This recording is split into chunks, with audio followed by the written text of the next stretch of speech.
Welcome back to the Past My Prime YouTube channel. Dustin Prime here. And yes, I do work in corporate America, and I wouldn't say my job is that lazy, but I can't agree with the lazy girl job trend. Wait a minute, what's a lazy girl job? Well, if you haven't seen this trend on TikTok or Instagram, lazy girl job kinda just refers to a low effort job that prioritizes work-life balance, has a good salary, some good benefits, and isn't really that hard. So yeah, why wouldn't you want a lazy girl job? Minimal stress, good flexible hours, and like we said, great benefits and pay. To me, this just sounds like a good job.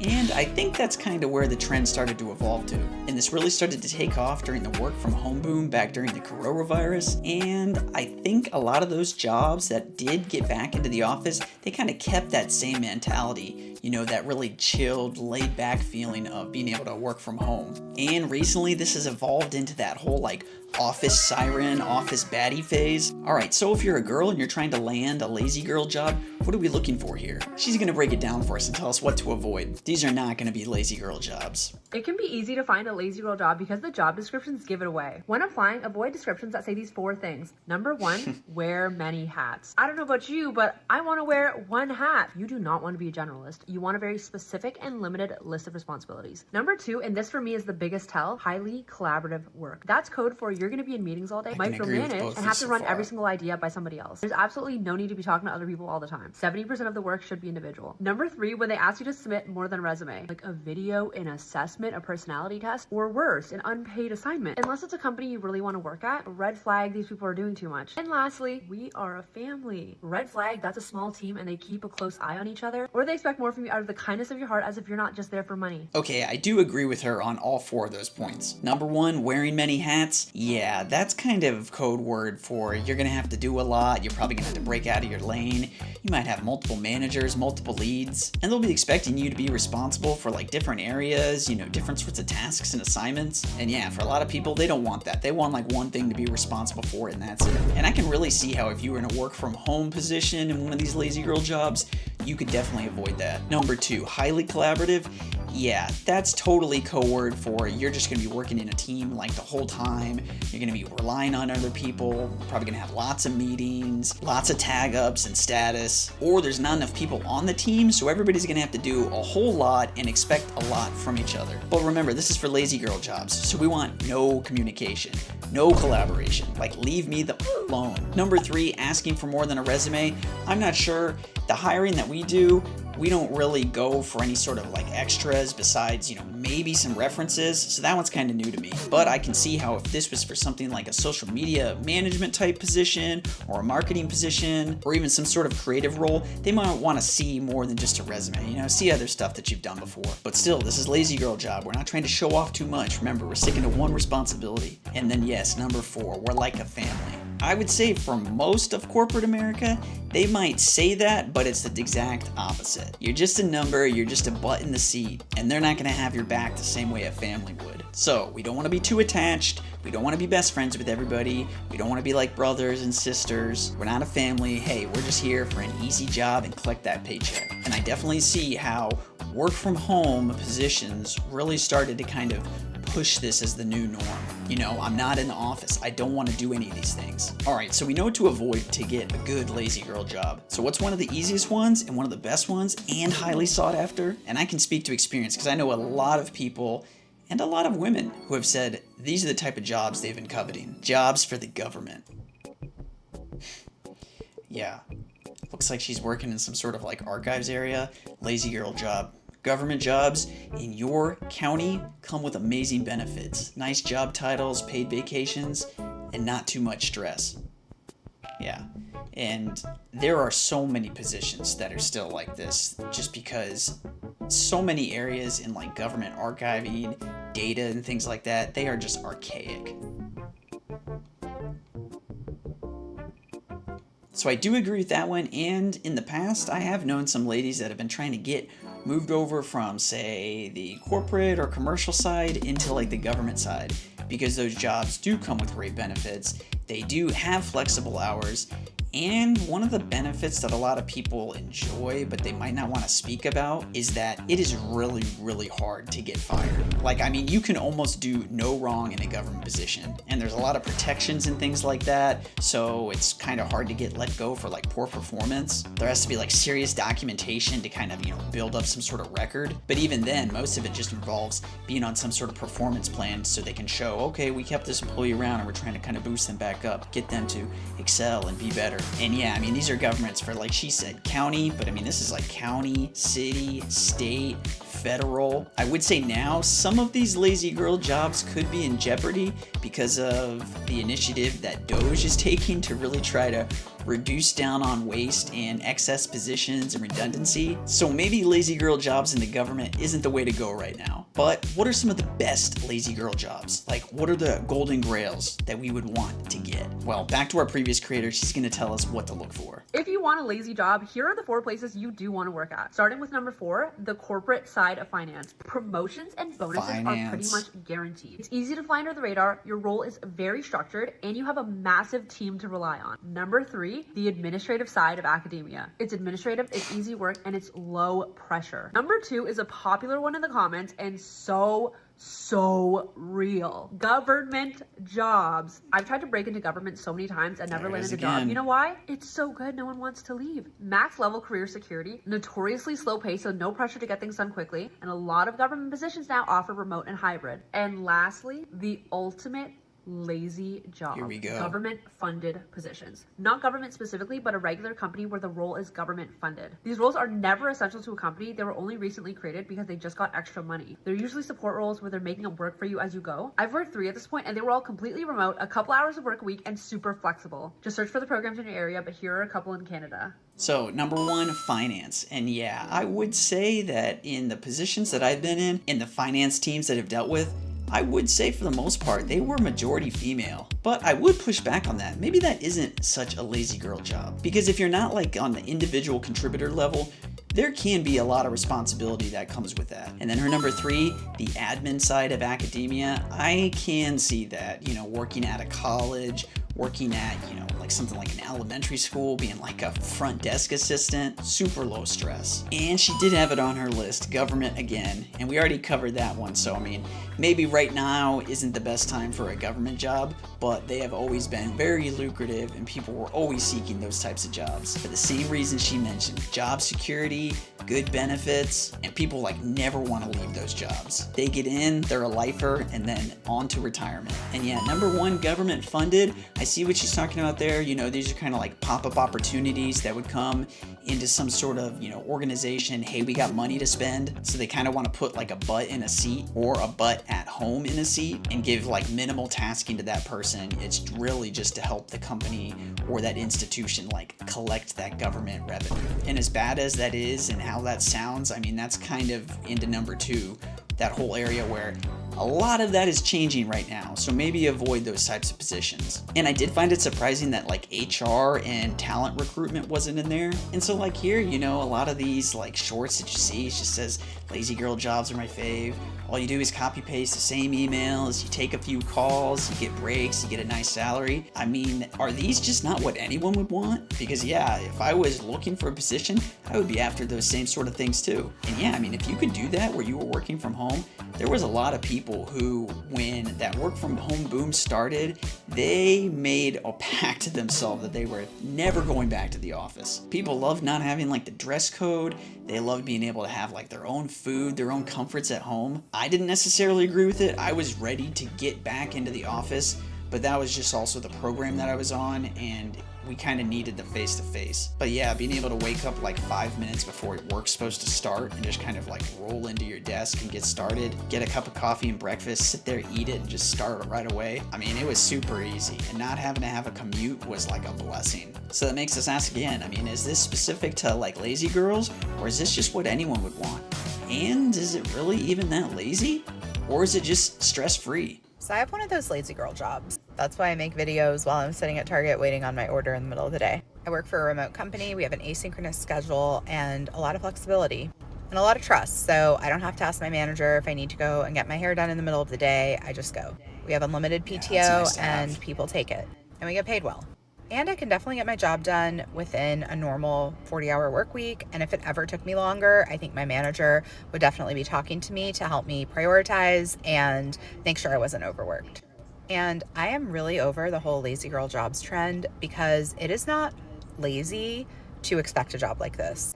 Like, it is a weird thing in the US where we have branded this as laziness. Like, in Europe, this is very normal. They would find it weird to work more than 40 hours. They would find it odd to not take at least a month of PTO every year. Yeah, she makes a lot of great points, and I agree with her. I mean, the things that she's saying are just things that everyone would kind of want from a position. You know, high trust, the unlimited PTO, not having to stress after 40 hours. And a lot of times that does come with the territory if you're like a salaried employee.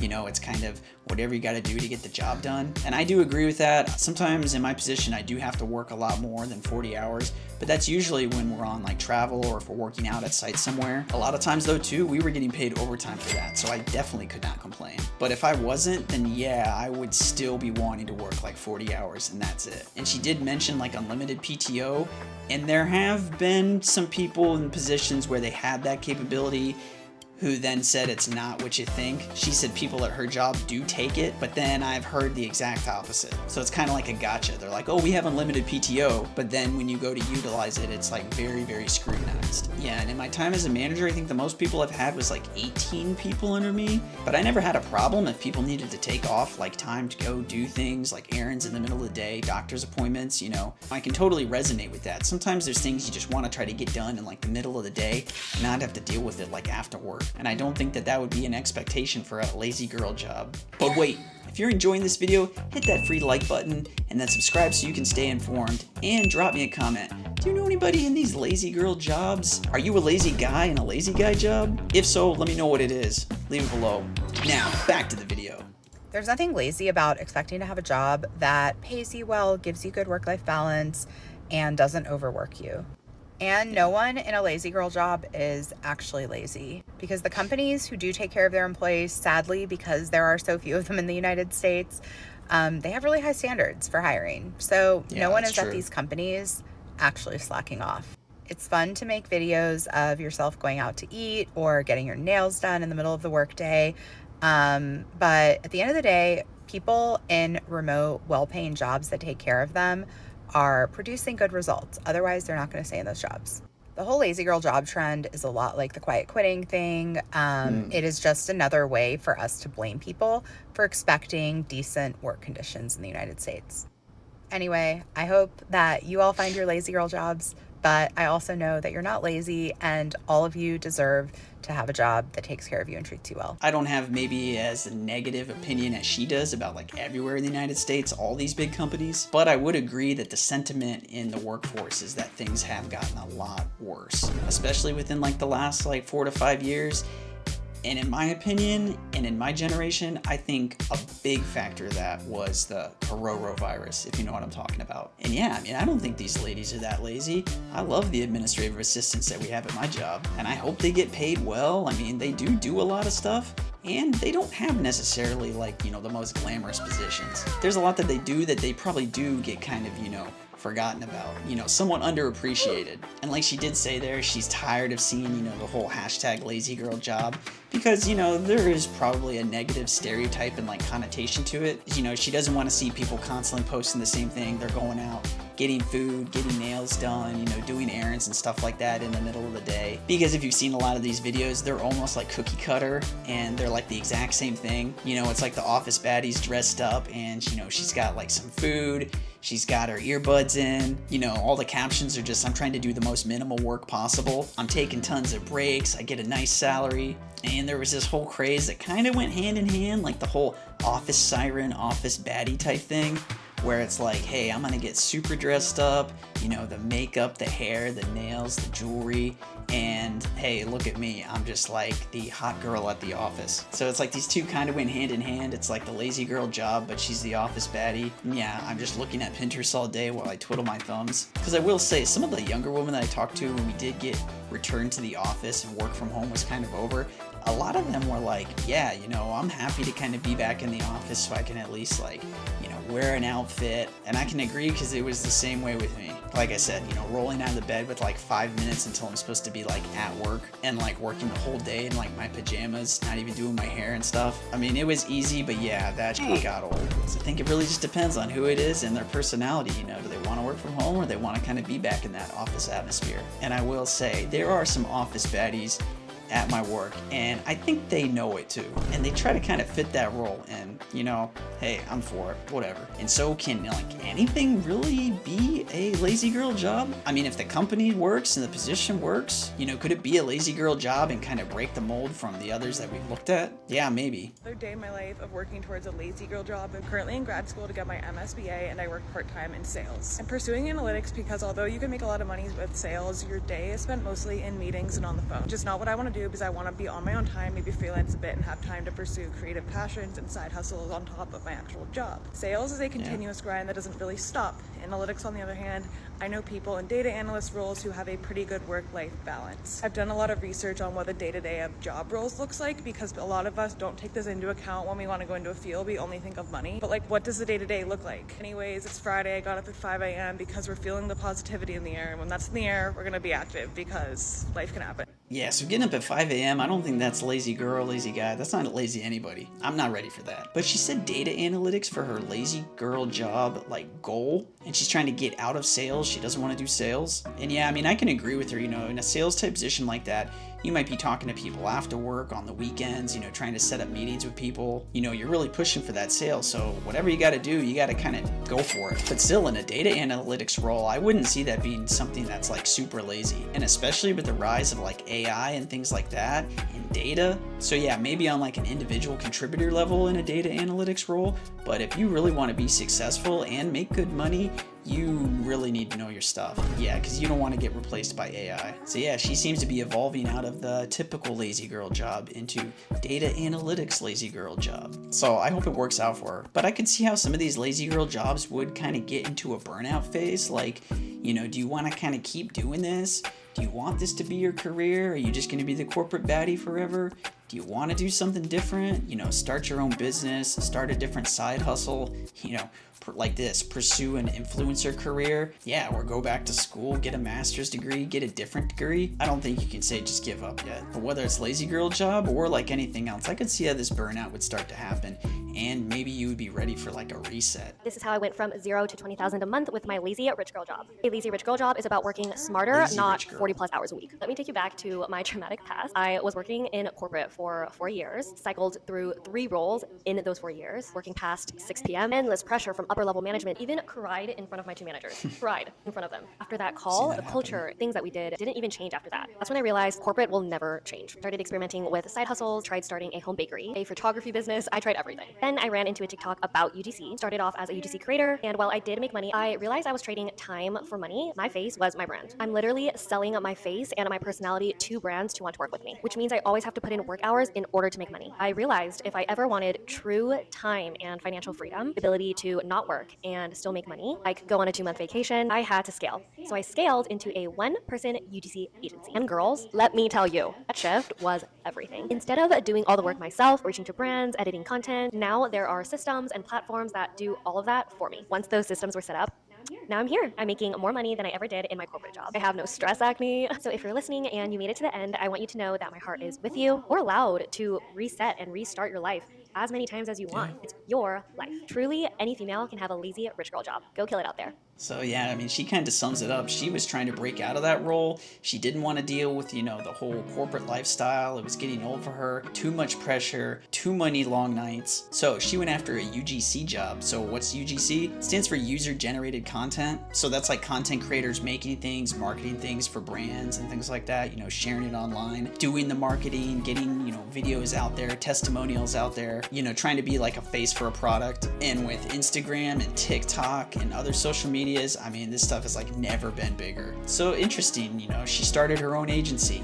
and she's setting up different sorts of platforms and systems, like she said, to help her take care of this and do all this. And I wouldn't think in the beginning that that would be like the lazy girl mentality. There's probably a lot of work to get it initially started, but now like the rewards is just so much. I mean, has things probably automated, she's bringing in a lot of money, she's got the financial freedom, she doesn't have a boss. But that's the opposite of the whole like lazy girl job mentality, because now everything is, you know, on your shoulders. You know, you're not in that just cushy position where you have low responsibility, you don't have to do a lot during the day. I mean, if she's the business owner and it's her business, I would think she still probably has a lot of responsibility that she feels she needs to like put forth. So if she reset, seems like she's successful, seems like she's way happier, and I wish her the best. I guess lazy girl job just wasn't for her. And so what have we learned? Well, lazy girl jobs is just kind of any job where it's low stress, you're still making good money, you're getting good benefits, you maybe don't have someone micromanaging you all the time or trying to make you wear too many hats so that your responsibilities are kind of all over the place. A lot of this, I would just say, is kind of like entry-level positions that pay well and treat their employees well. I'd say these are just good jobs for anybody.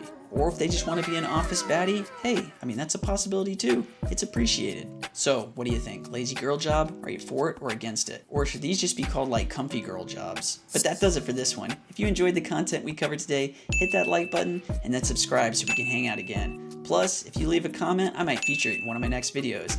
And it really helps new channels, so I totally appreciate it. And YouTube thinks you might like this video right here, so give it a watch if you have a second. Until then, I've been Dustin Prime, you've been you, and lazy girl jobs? Yeah, I'm for them. But how about let's just give everybody a well-respected, well-paying, and healthy job. See you next time.